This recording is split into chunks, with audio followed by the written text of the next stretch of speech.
विधानसभा चुनाव से पहले बिहार में मतदाता सूची गहन पुनरीक्षण यानी एसआईआर को लेकर बवाल मचा हुआ है। विपक्ष लगातार इसकी प्रक्रिया को लेकर सवाल उठा रहा है। मामले को लेकर सुप्रीम कोर्ट में भी सुनवाई हो रही है। बिहार में जारी वोटर वेरिफिकेशन के बीच भागलपुर में लंबे समय से रह रही 2 पाकिस्तानी महिलाओं के पास भारत का वोटर आईडी कार्ड मिला है।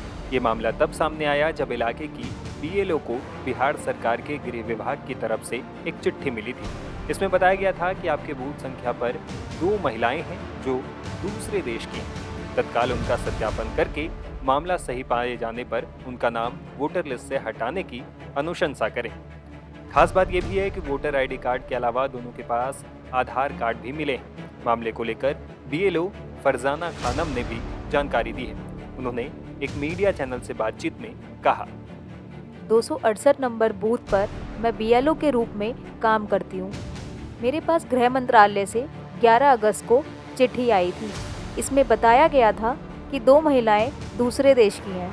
विभाग की तरफ से दोनों महिलाओं का पासपोर्ट और वीज़ा नंबर भी दिया गया और मुझसे कहा गया कि आप उस इलाके की बीएलओ हैं, लिहाजा दोनों महिलाओं का नाम वोटर लिस्ट से हटाइए। विभाग की तरफ से बताए गए एड्रेस पर जाने के बाद मैं एक महिला के घर पहुंची। वहां वो बीमार मिली। मैंने उनके परिजन से कागजात मांगे। उनका पासपोर्ट देखा जिसमें महिला का एड्रेस दूसरे देश का था, इसलिए मैंने उनका नाम वोटर लिस्ट से हटा दिया। विभाग की अनुशंसा के आधार पर मैंने फॉर्म नंबर 7 भरकर महिला का नाम वोटर लिस्ट से हटाने की अनुशंसा कर दी। दरअसल गृह मंत्रालय ने जब वीज़ा अवधि समाप्त होने के बाद भी भारत में रह रहे विदेशियों की जांच शुरू की तो भागलपुर में पाकिस्तानी नागरिकों के रहने की पुष्टि हुई। इनमें 2 महिलाएं इमराना खानम उर्फ इमराना खातून और फिरदौसिया खानम शामिल हैं। ये दोनों भागलपुर के ईशा कचक थाना इलाके में रह रही थीं। जांच में सामने आया कि इन दोनों को कभी भारतीय नागरिकता मिली ही नहीं थी, फिर भी इनके नाम वोटर लिस्ट में जुड़ गए। स्पेशल ब्रांच की रिपोर्ट के बाद डीएम और एसएसपी से कठोर कार्रवाई की सिफारिश की गई। भागलपुर के डीएम डॉक्टर नवल किशोर चौधरी ने बताया है कि दोनों पाकिस्तानी महिलाओं के नाम मतदाता सूची से हटाने की प्रक्रिया शुरू कर दी गई है। हमारे संज्ञान में आया था और उसका वेरिफिकेशन कराया गया।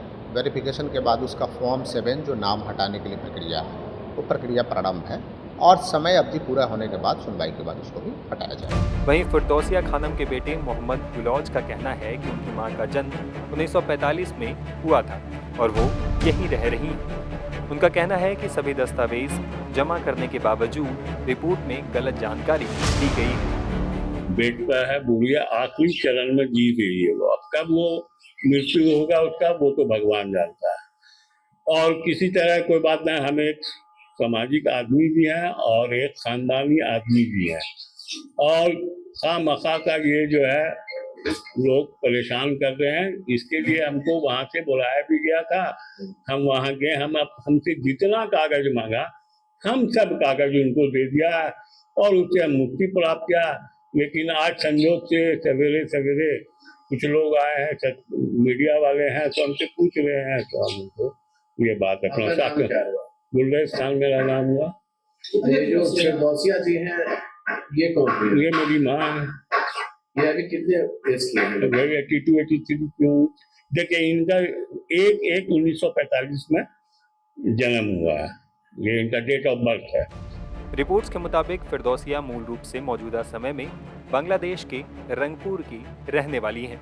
फिरदौसिया 19 जनवरी 1956 को 3 महीने के वीज़ा पर भारत आई थी।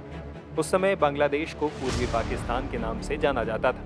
वहीं इमराना खानम उर्फ इमराना खातून 3 साल के वीज़ा पर भारत आई थी।